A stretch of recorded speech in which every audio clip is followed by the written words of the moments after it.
portanto, vamos começar com uma entrevista informal, uma conversa com duas pessoas que estiveram ligadas a este programa que está na memória de todos nós, o Zig Zag, apresentado por Luís Pereira de Sousa, e vamos estar um bocadinho a conversar o que é que foi esta aventura. O que nos traz aqui então é o Zig Zag e, portanto, a primeira coisa é chamar aqui ao palco o Luís Barradas, que eu já hoje disse na brincadeira. Luís, força! Eu já hoje...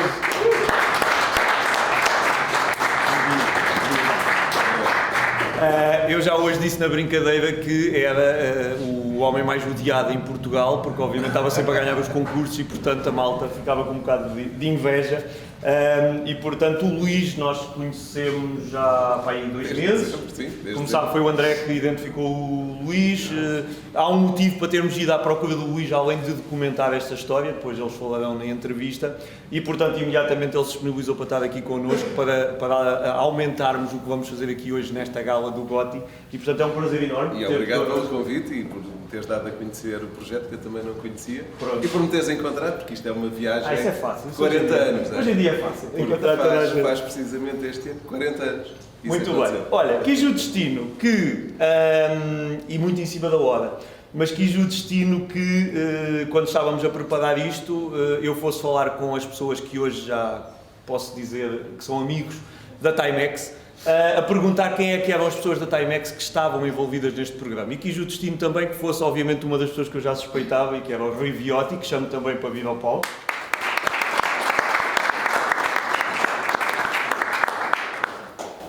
O Rui não é a primeira vez no museu, já cá esteve no encontro que se fez da Timex. O Rui tem sido uma pessoa excepcional a ajudar-nos a conseguirmos avançar nos projetos que estamos a fazer com a tecnologia, com a arqueologia das coisas da Timex. E pronto, eu vou sair de cena, só virei aqui se for necessário, vou chamar os dois entrevistadores, o André Leão e o Pinto, para virem para o palco também. Palco é vosso, um de vocês tem o apontador. Força, estejam à vontade. Se calhar começamos com precisamente aquilo que estávamos a falar agora mesmo, não é? Muita gente está na audiência e quem nos vai ver depois na gravação não se lembra muito bem ou não terá sequer ideia do que é isto do Zig Zag. E nós estamos a falar de uma coisa que remonta a 40 anos atrás. Eu sou de 77, portanto era muito pequenino quando isto passou na televisão, mas tenho uma memória remota. Às tantas a memória remota confunde-se quando preparamos aqui o trabalho para tentar pensar porque é que vamos perguntar a estes senhores.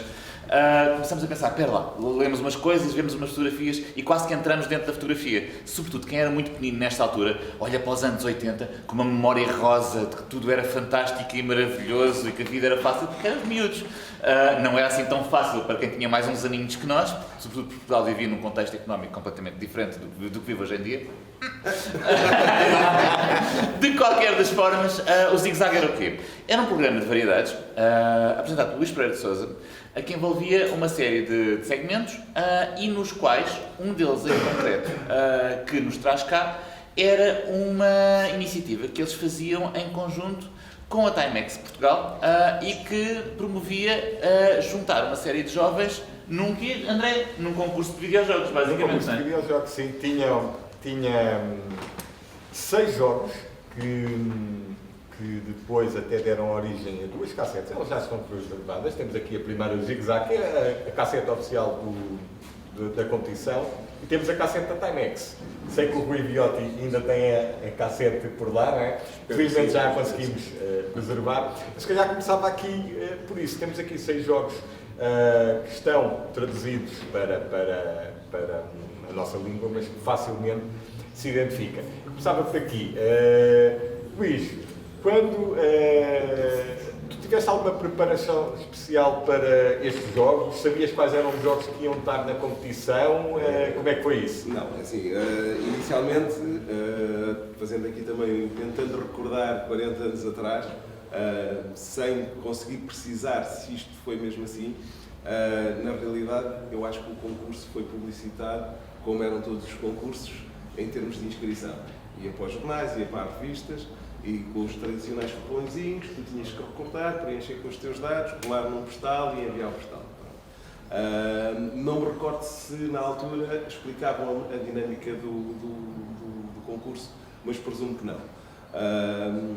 Eu devo ter visto um desses anúncios, recortei, fiz recortei um cupão, enviei um postal.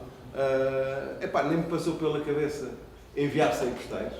E depois, quando cheguei à pré-seleção, é que percebi gente que tinha enviado 100 postais, outros 50, e disse assim, eu tive uma sorte desgraçada. Eu enviei um postal e fui selecionado para vir aqui. Pronto.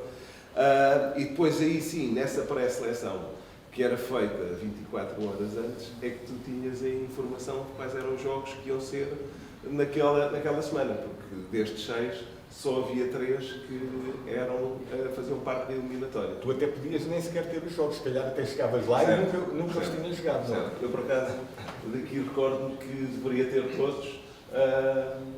Sim.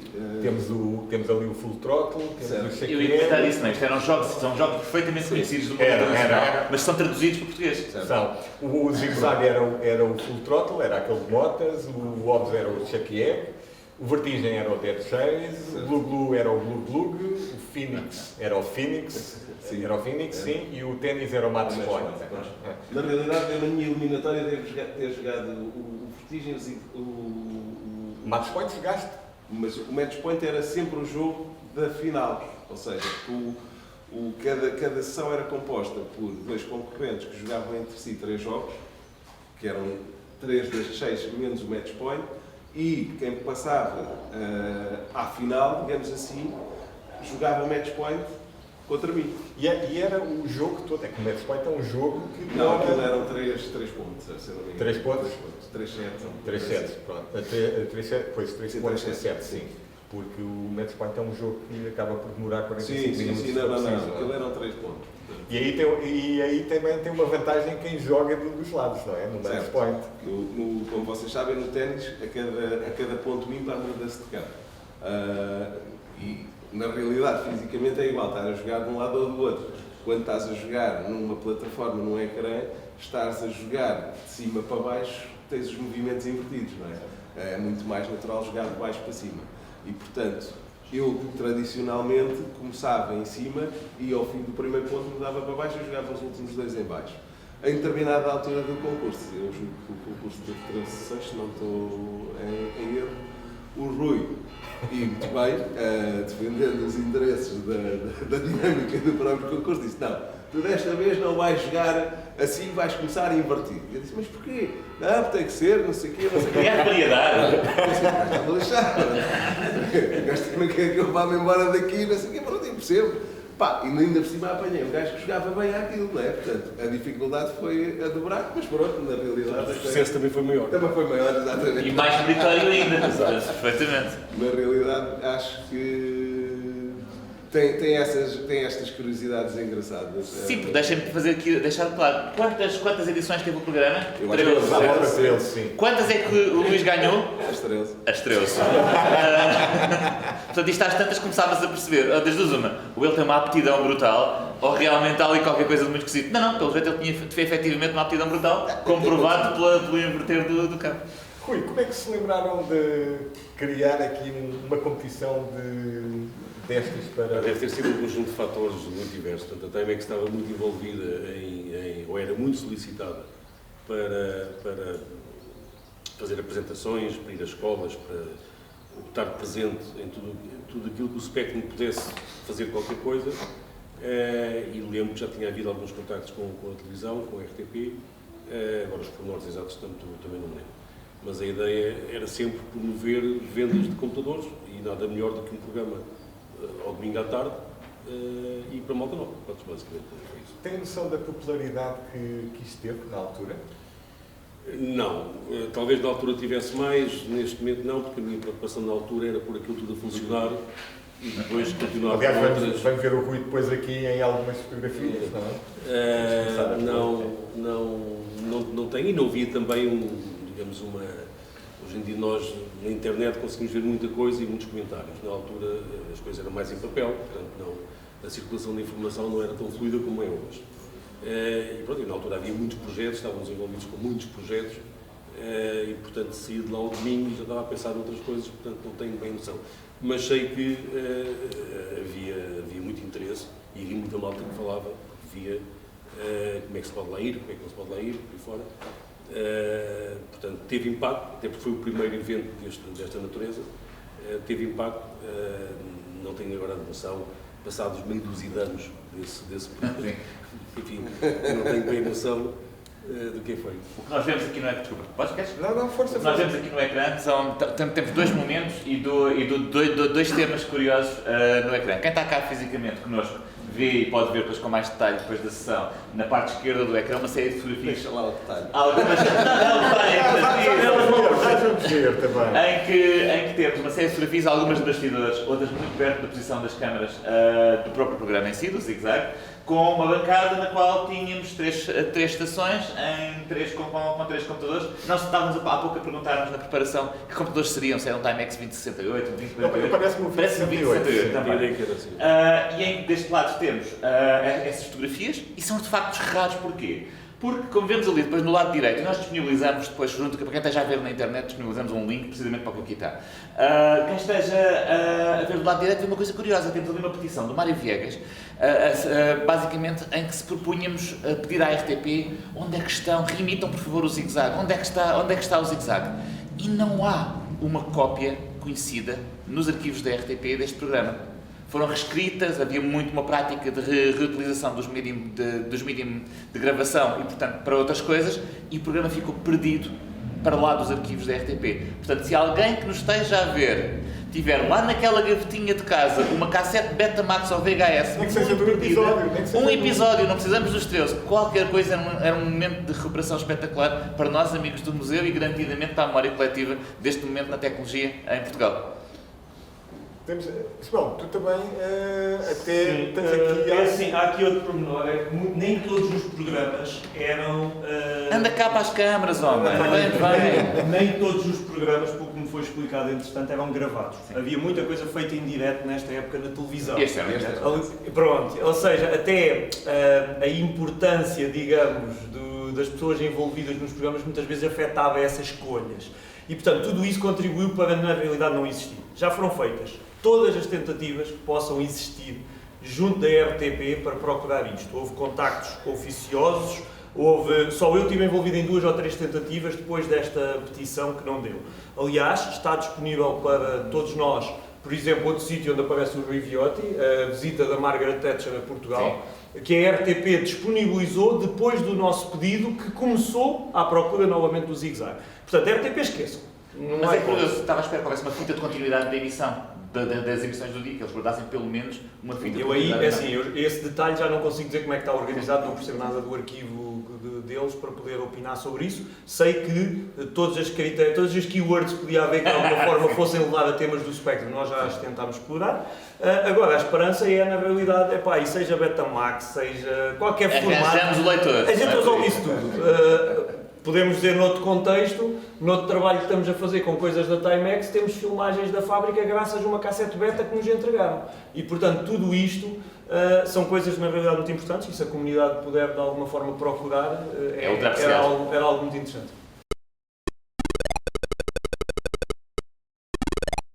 Temos aqui uma coleção, temos aqui uma coleção de fotografias que gostava que vissem.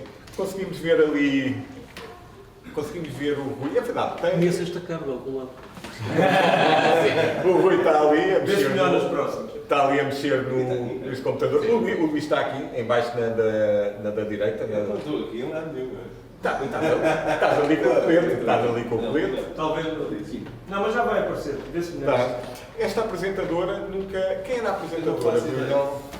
Não faço ideia. Nem do nome me lembro. Ela estava a relatar os jogos em direto, tem alguma ideia disso?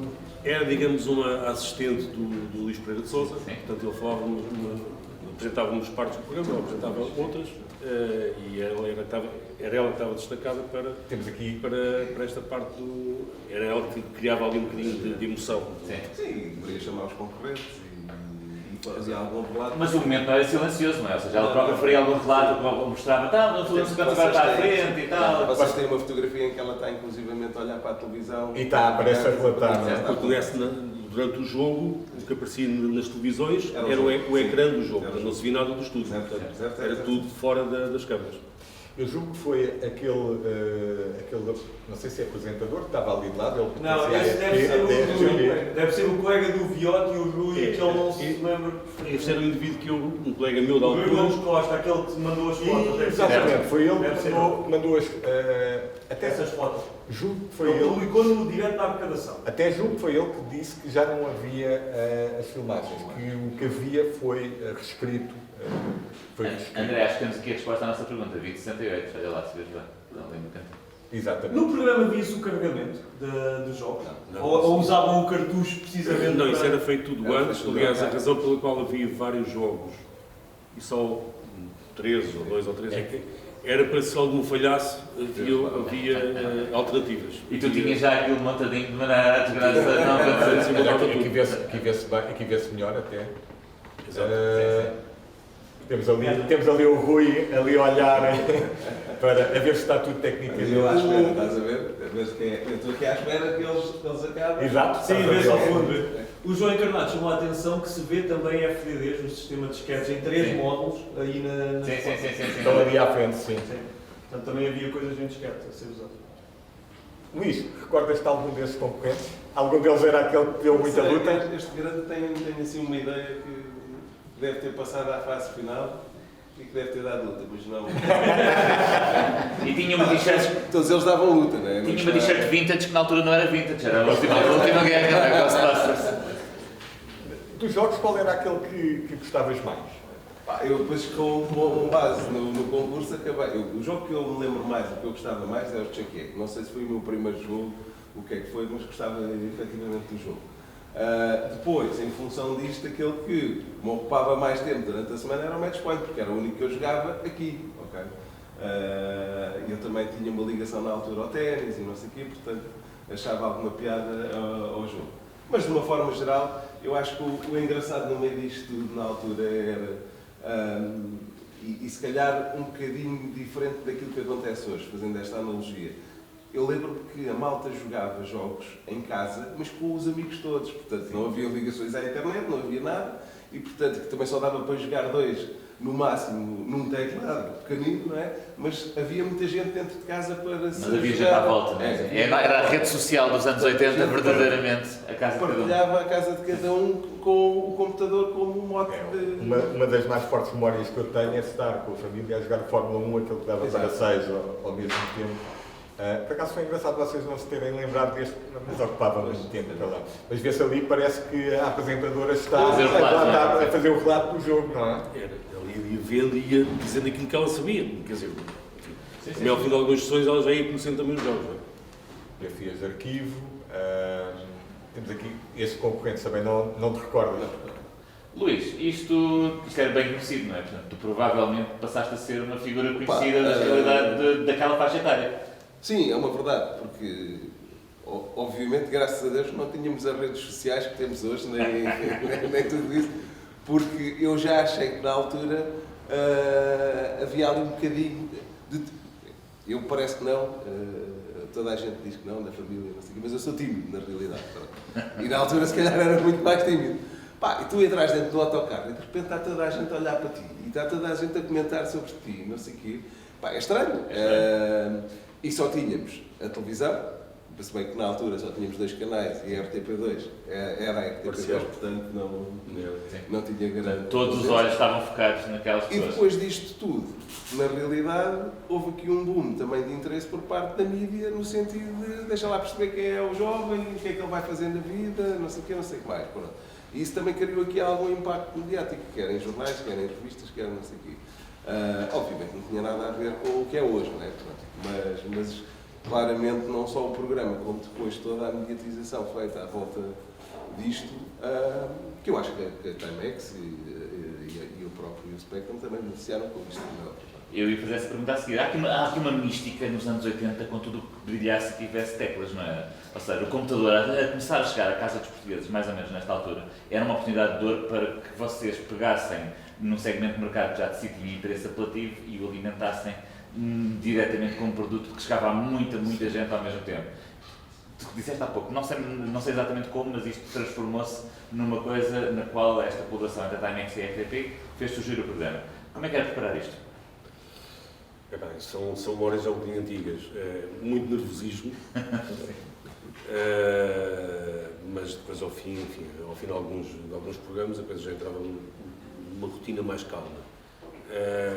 E era ter a noção de que era algo que estava a acontecer ao nível de todo o Portugal, de todo o país. Não era só uma apresentação local, era uma coisa que em direto estava a acontecer. Portanto, tudo corresse bem ou mal era visto imediatamente.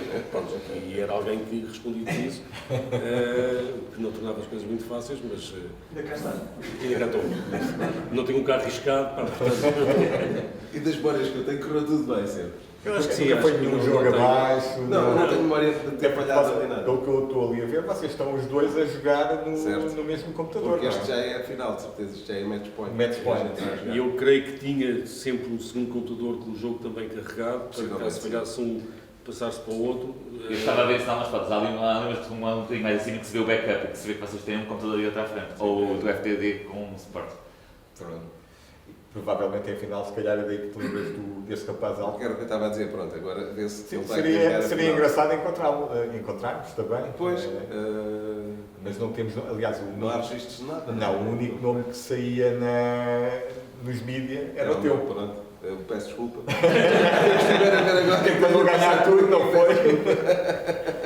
Vocês não estavam à espera que entre eles sessões fosse sempre o mesmo vencedor, não? De forma alguma. Portanto, tem que haver grande mérito, digamos assim.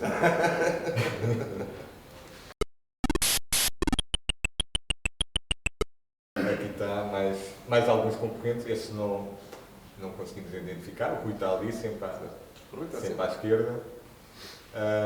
Tudo isto seria fácil de identificar se houvesse cassetes, não é? Se houvesse efeitos de registro. Seria mais fácil. Sim, embora o nome... Identificar, se calhar também não, não é? Pois, os Os nomes, Só se tivesse ficado um registro na Timex, com os concorrentes, Quem com as ficava? artes. Mas quem Não, fica... o Timex não. Quanto Era com a o Timex não sabia. O computador era entregue no programa? Não. Ou era posteriormente?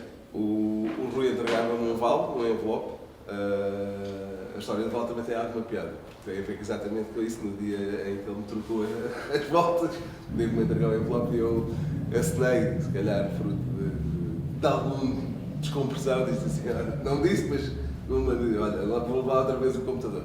Os computadores, e portanto o vale permitia-me levantar um computador ou então trocar, e eu cheguei, porque não levei trans computadores para casa, não levei floppy discos, por aí fora, não sei o quê, e era levantado mesmo na Timex na Chameca. Na Charneira da Caparica. Isto era gravado nos estúdios da RTP na Alameda das Linhas Torres, não era? Portanto, em frente ao estádio do Sporting. Lá na altura, não sei o quê, por cima da bomba. Sim, exato. Depois havia lá uma bomba. Começaram a bomba Exatamente. gasolina, Exatamente. Temos aqui uma pequena surpresa para mostrar.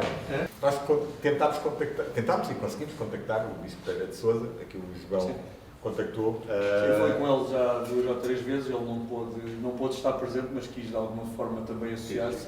Ele tem uma história depois, tem aqui muitas histórias, mas depois é engraçada a história da ligação dele de alguma maneira também à tecnologia, eu posso falar sobre isso depois, mas se calhar começámos por ouvir o que é que ele tem a dizer e depois...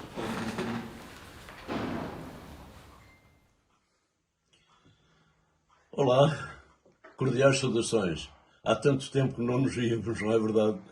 Há quase 40 anos, mais, cá estamos.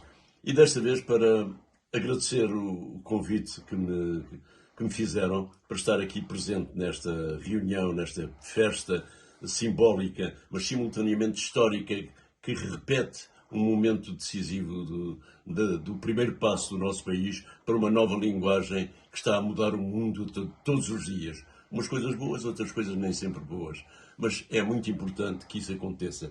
Portanto, uma palavra de simpatia, amizade ao engenheiro João Ramos por me ter convidado a estar aqui hoje presente. É com muito gosto que agradeço e estarei atento a tudo sobre esta matéria e, sobretudo, ao vosso trabalho também. Muito obrigado e boa sorte. Até daqui, se calhar a 40 anos ou 50. Até breve. Obrigado.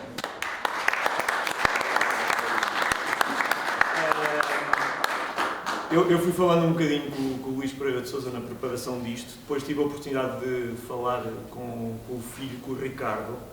Ele lembrava-se de um ou outro pormenor, depois não colocou no vídeo, mas não tem mal nenhum. Ele lembra-se que a Timex lhe terá oferecido um computador, que ele ofereceu ao filho, ao Ricardo, e o que é giro é nós percebermos como às vezes pequenos gestos destes de alguma maneira afetam tanta coisa, porque o que eu não sabia é que o filho do Luís Pereira de Sousa, Ricardo Pereira de Sousa, é o fundador da PC Clinic, das clínicas que a FNAC depois comprou e que tiveram 200 ou 300 lojas a fazer reparações e que surgiu, o que ele me descreveu, de um dia qualquer à noite precisavam de reparar uma coisa no computador, não tinham onde ir, devia haver um sítio para fazer isto, e ele contou-me isto. Parece que o filho, depois de passar um bocado, telefonou-lhe e disse: pai, tive uma ideia, vamos fazer isto, vamos fazer aquilo. Olha, agora deixa-me dormir, amanhã falamos então. E ele depois explicou-me o processo até da escolha do nome, como é que chegava ao PC Clínico, ao início era outro nome qualquer. Mas é engraçado como muitas vezes um gesto tão simples como a presença de um computador num agregado familiar foi parar, neste caso, a um filho e de alguma maneira influenciou. E portanto ele teve a gentileza de querer estar presente virtualmente, não podia vir. E pronto, eu agradeço imenso também e era uma surpresa também para os nossos convidados. Mais uma personagem que quis associar-se. É isso mesmo, mas força. Luís, não pensaste seguir a carreira da informática? Aliás, se apanharmos aí uma série de entrevistas, eu sou de uma família de jornalistas. Quer o meu pai, quer a minha mãe eram jornalistas, os meus tios também, hoje em dia os meus primos também. E toda a gente, a primeira pergunta que me fazia era: também vais ser jornalista? Eu disse: não. Eu disse, tenho a certeza absoluta que não vou ser. E nesta altura achava que ia seguir qualquer coisa ligada à informática. Era a única certeza que eu tinha. Depois a vida acaba por levar para outros caminhos e eu, em determinada altura, quando tive mesmo que escolher, achei, fruto do meu percurso também académico, queria algo ligado às relações públicas, marketing, comunicação, publicidade, e portanto foi por aí que eu segui. Esta paixão em informática acabou por ser sempre, e eu ainda fiz cursos de programação, porque acho que uma das coisas que eu tenho, eu posso estar enganado, mas eu sei que fiz um curso de programação de linguagem básica, não sei se era ministrado pela Timex ou... A Timex, depois de... Quando a rede de distribuidores se ampliou, criou um centro de formação. Era uma sala. Sim, um centro. Mas era um centro de formação. Onde se dava cursos de utilização aos revendedores. Comecei por ser vendedor. E depois passei a Timex depois contratou vários vendedores para expandirem a rede de agentes, de revendedores. E eu fiquei encarregue só de eventos como este, escolas por aí fora, e desse centro de formação, onde se dava um curso, portanto, onde se ensinava os revendedores a mexer no spec, ligar, desligar, a resolver problemas de carregar os jogos por aí fora, e alguns cursos de programação. Não sei se foi pela Timex ou não, mas sei que fiz. Mas sempre fui muito mais ligado aos jogos, portanto, hoje se calhar tenho pena, né? Aliás, se viver um bocadinho assim, a liberdade que tens em termos de seguir uma profissão ligada às TIs, às tecnologias de informação, é diferente. Hoje com o remoto, com poderes trabalhar daqui por qualquer lado, mas não era, eu na altura tinha a certeza que era por aí, mas nunca deixou de estar mais ligado aos jogos do que a qualquer outro tipo de engenharia. Portanto, depois parei um bocado com os jogos e depois, quando as consolas começaram a aparecer, segui ainda tive aí uns anos, de consolas, e o meu filho está ali, acabou também por me incentivar, e ele hoje é que é o gamer. Tem tu ainda jogas hoje em dia? Não? Hoje não. Eu já percebi que vocês se calhar vão pôr aí a jogar Se calhar! Portanto, eu hoje vou perder com Estar essa memória muscular. Olha, não é? É. Depois o resto tem que ser certinho, não é? É, exato. É sempre essa bola. Não volta, já foste feliz. Está com delay. Funcionava melhor em 84. Esta é diferente. Luís, tenho aqui uma última pergunta para ti. Tinhas noção que o Spectrum continuava vivo e bem vivo, 40 anos depois? Esta dimensão não tinha. A dimensão que vocês me apresentaram há 2 meses atrás estava longe de, para mim, ser uma realidade. Há uns anos atrás houve alguém que me disse: se tu fores aí à net, tens um emulador onde podes jogar uma série de jogos e não sei o quê, não sei o que mais. Sou-vos sincero, fui, andei lá um bocadinho e não sei o quê. Não é a mesma mística que estás a jogar num Spectrum. Isso claramente. Mas o jogo carrega automaticamente na net. Já não é a mesma coisa, estás ali. Carrega sempre. Carrega sempre, não é? Tens que ter o gravador, tens que, a fita tem que estar direitinha, não é? Tens que esperar 3, 5 minutos ou 7 e esperar que aquilo carregue mesmo, não é? E rebobinas com lápis que é para não gastar pilhas, pronto. E tentavas levar o jogo até ao fim, porque senão tinhas de estar a carregar tudo outra vez, não, e deixavas aquilo, de repente faltava a luz, pronto, estragou tudo. Não é? Era um bocado disso. Mas não tinha esta noção que continuava a haver jogos novos, que havia um museu que não... Desliguei-me, e na realidade acabou por nunca me vir parar ao colo. E obrigado a vocês que... Nada, sabes que isto é uma viagem. Sabes que Portugal tem sido pioneiro em muitas coisas. Foi o museu. Provavelmente este programa, esta competição do Zig Zag, poderá ter sido até a primeira competição do ZX Spectrum que houve em todo lado. Eu não conheço outra que tenha... Os ingleses ficam muito surpreendidos quando eu falo na existência de programas de televisão. On National TV. E já para não falar quando a gente fala da rádio piratas a transmitir jogos à noite. Isso aí então parece mentira. André, não sei, pronto, perguntas se quando fizeres eu tenho uma. Tens uma questão? Sim, posso dizer uma se... Hugo, a não ser que tenhas mais alguma Não, mas parece que temos uma pessoa na audiência que já tem uma, não é? Não, mas tenho uma, mas é desviada um bocadinho. Mas acho que temos de aproveitar, porque o Rui Viotti falou na questão de escolas. Há poucos anos atrás tivemos um projeto de Magalhães, os ingleses em 81 tiveram o BBC Micro, o computador deles... Em maio, se calhar, voltamos ao tema das escolas. Depois falamos disso. Não, mas a questão é só, obviamente eu sei que um dos motivos de haver todo esse trabalho tinha a ver com o surgimento também na época do projeto Minerva, da tentativa de meter computadores nas escolas, a zona de Lisboa é uma das que usavam computadores Timex e tudo isso. Mas a minha pergunta para o Rui, porque eu das vezes que falei com ele, sei que ele tinha um papel muito especial dentro da Timex, diferente de todos os outros, ok? De demonstração, de convencer, de utilizar, é precisamente, além destas iniciativas na televisão, além disto, o projeto Minerva, quer dizer, há assim alguma outra iniciativa que tenham feito que possas destacar sobre o que era este trabalho de andar a tentar evangelizar as pessoas na utilização dos computadores? Não recordo bem. As escolas era seguramente um meio mais fluido de divulgação. Havia as fields, portanto as feiras, onde a Timex tinha um expositor com a forma do quartzo, do Salto aqui, que foi usado quando a TED foi em Portugal.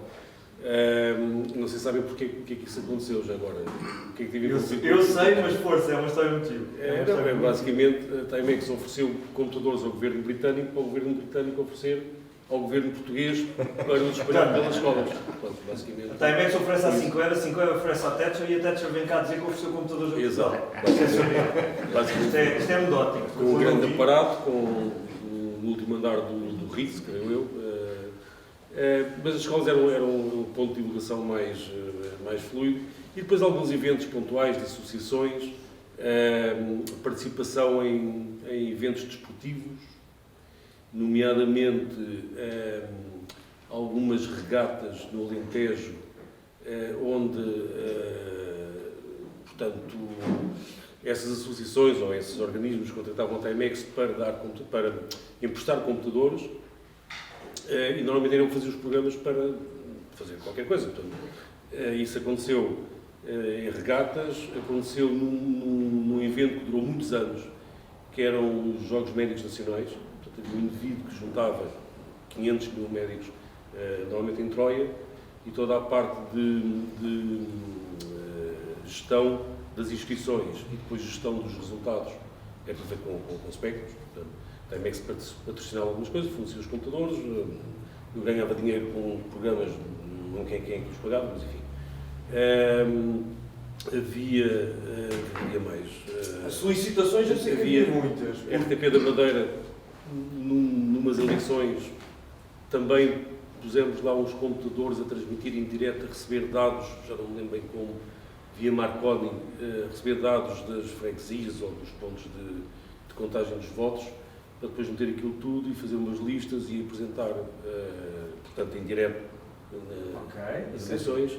E uma das coisas mais giras, enfim, entre muitas, um dos eventos mais giros foi um programa, uma peça de teatro no Maria Matos, em que a história era um piloto que tinha namoradas, tinha hospedeiras como namoradas, e então a coisa baralhava-se um bocado com os voos, e então ele decidiu pôr um computador lá em casa para organizar os voos.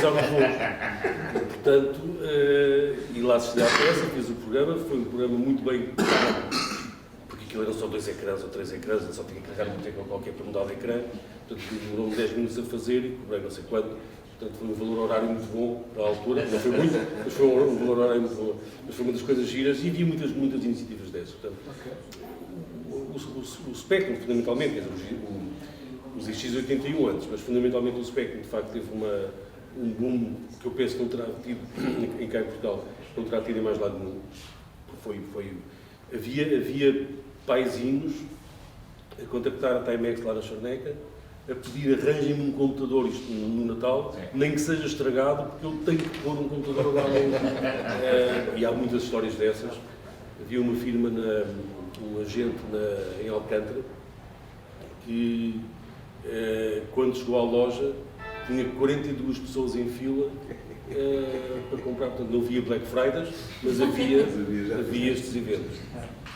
Houve um outro indivíduo que foi buscar computadores, era sempre uma guerra junto ao Natal, também que se não conseguia produzir computadores bons em particular, fazer as encomendas. Há um indivíduo que vai a sair com um Renault 5 com 200 computadores lá dentro. Há um que vai entrar, soube que não tinha computadores para ele, viu o outro, que eram conhecidos, e então comprou-lhe, se não me engano, por 3.000 contos, tudo, carro e computador. Esta história toda a gente fala nela. Deu-lhe o carro dele e ficou com o carro do outro, com o Renault 5 carregadinho com computador. E muitas histórias destas, muitas coisas destas. Eu já não lembro qual era o preço do computador. 25 contos, mais 25 contos à volta, 26 contos à volta disso. Não era barato, mas também não era caro o suficiente. Estava no sweet spot daquela classe que conseguia chegar a mais. Era ligeiramente mais caro que o ZX Spectrum e lembro-me que davam. Eu comprei nessa loja de Alcântara o meu computador. Eles davam depois 6 cassetes e, salvo erro, talvez o gravador, o leitor de cassetes, já não me recordo. Vim também com o Neptune. 25 contos, são 125 euros para a geração que me está a dizer. Mas sem inflação. Mas sem inflação. O salário, se calhar, na altura, 50 contos, depende das pessoas. Estamos a falar, se calhar, do equivalente hoje em dia a gastar à volta de 500 euros. Mais. E sem televisão. Aliás, essa é a chave de sucesso destas coisas, não é? Que é o facto de que era um computador que utilizava um ecrã, um monitor, que já existia nas casas. A televisão da sala. Que era outro problema. Pois. Claro. Porque não havia 50 televisões, nem Eu não me lembro propriamente do momento em que recebo o computador, mas lembro-me perfeitamente da Páscoa em que me dão uma televisão marca Minerva e eu pensei, é a minha independência a partir de agora. Quando quiser. O meu avô comprou uma televisão a preto e branco para poder ter no quarto com o computador. Mas o tradicional na altura era, tinhas uma televisão por casa e, portanto, aquilo tinha que ser gerido. Eu não sei se toda a gente se lembra que havia um canal e meio. A RTP2 só transmitia a partir às 6 da tarde. 17 ou 18. Até às 6 da tarde não havia emissão, portanto podias estar à vontade. Tínhamos aquele sinal da Mira. Era a Mira. Eram outros tempos. Muito bem, se calhar se houver algumas perguntas da audiência, mais alguma questão? 5, 10 minutos máximos. 5 minutos. Olha, temos ali uma. Filipe. Bom, eu quero dizer que eu acho isto absolutamente delicioso, porque são os primórdios do eSports em Portugal. Certo. Isto é algo fantástico. Do estado de memória coletiva, os Zig-Zag para muita gente é o programa infantil do Fator Juvenil do Canal 2 que dá agora.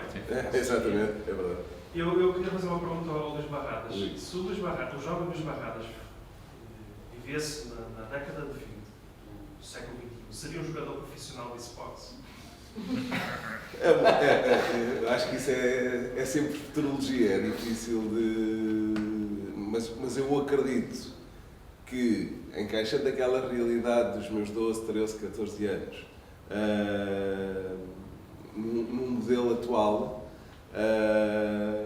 quer dizer, não sei, eu acho que isto é sempre difícil de responder. Por exemplo, eu olho para o meu filho e o meu filho hoje teve inserido nessa realidade e, inclusive, durante muitos anos jogou Counter-Strike de uma forma, não digo profissional, mas com gosto de entrar. Às vezes não é fácil hoje em dia, não é? Portanto, e aquilo que ainda há bocado falávamos aqui, eu tive aqui uma série de felicidades, porque a felicidade constrói-se e a sorte constrói-se, não é? Mas há coisas que acontecem por acaso, como do Copão, por exemplo. Como a história do Copão, como ter sido suplente e eu não sei se falei desta parte daqui. Não falámos ainda, não. Na realidade, eu mandei um Copão, fui selecionado para primeiro suplente, eu nem sequer fui o concorrente. E no sábado anterior, isto era emitido ao domingo, um dos concorrentes selecionados para ser concorrente não apareceu, portanto não fez o ensaio geral, e no domingo apareceu na emissão para jogar, e disseram, não podes, não fizeste o ensaio, não podes.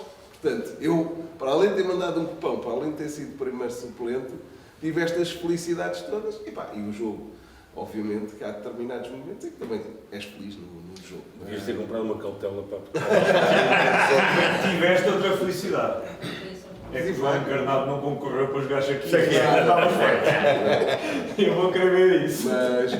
Mas pronto, é assim, hoje em dia as oportunidades são maiores, mas a competição também é muito maior. É mais global. Isto às vezes não basta querer. É preciso ter também aqui alguma felicidade e ter outro tipo de dedicação. Não sei se transportar a minha realidade da juventude, da forma como eu jogava, para aquilo que é preciso jogar hoje, se calhar não. Porque era impensável estar 14 horas, 18 horas a jogar. Isso para mim não fazia sentido nenhum. Estava ali para me divertir com os amigos e não sei o quê. Pronto. Por isso é que eu dizia há bocado que eu acho que a gente jogava de uma forma diferente. Mais descontraída. Mais descontraída, sim. Não era... Nem precisavas de dedicar. Quer dizer, eu ia para aqui, se calhar durante a semana jogava. E se calhar não jogava porque a minha mãe não me deixava. Que era gostar, não é? O match point para ir treinar um bocadinho. Mas hoje em dia, se calhar se houver uma competição destas a cada domingo, quem lá vai estar 16 horas por dia a jogar. E eu acho que isso não fazia parte do meu perfil, mas estou a transportar a década de 80 para agora, não é? Portanto, possivelmente não. Mas era engraçado fazer uma competição agora, porque a dinâmica dos jogos atuais, a rapidez com que as personagens se mexem, não tem nada a ver com isto.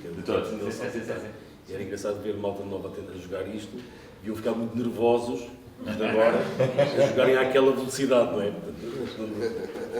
Nós temos feito algumas competições aqui no museu, mas na brincadeira, obviamente, não nada profissional. E mesmo quando vamos aos eventos, nós temos jogos clássicos em algumas estações para se jogar, e é curioso ver que jogos são jogos, e jogos bem feitos são jogos bem feitos. Também Não, e tu notas isso, ou seja, aqueles jogos são verdadeiramente aditivos, alguns destes. O Shaquille, por exemplo, tu vês os miúdos de hoje, entram naquilo, pegam no joystick, ficam ali uns minutos a ver como é que funciona a dinâmica, passado uma hora ou duas para quem está no stand, e às vezes nós estamos no stand o dia todo, está lá o meu miúdo já batido, está continuamente ali a jogar, e tu notas perfeitamente que um jogo divertido, sobretudo estes jogos que eram feitos em dispositivos com muito pouca capacidade, tinham mesmo que ser muito divertidos para ter sucesso. Claro. E tu notas isso a regras. Portanto, um jogo é um jogo e um jogo bom é um jogo bom. E esse joystick já é para mim. É uma emissão grande. Que é ao pé, está Nunca se lembravam de pôr lá joysticks, era tudo tecla. Não, era teclas, acho que naquela altura não havia a quantidade de O interfaces. 2078 não tinha porta de joystick normal.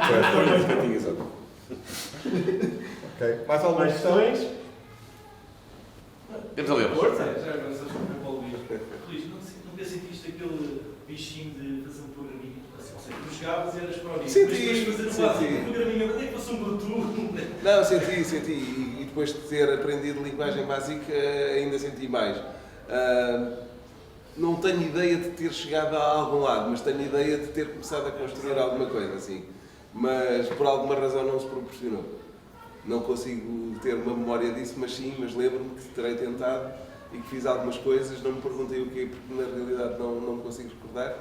Mas sim, aliás, eu na altura queria ser informático, não se falava se era engenheiro informático ou não sei o que era, queria ser informático, pronto. E portanto tinha aí um bocadinho dessa apetência também. E eu só pedir, antes de sairmos daqui, para tirar uma fotografiazinha, claro, sim. E pronto, e se não houver mais nada, vamos prosseguir desta forma. Obrigadíssimo. Okay? Então vá, obrigado.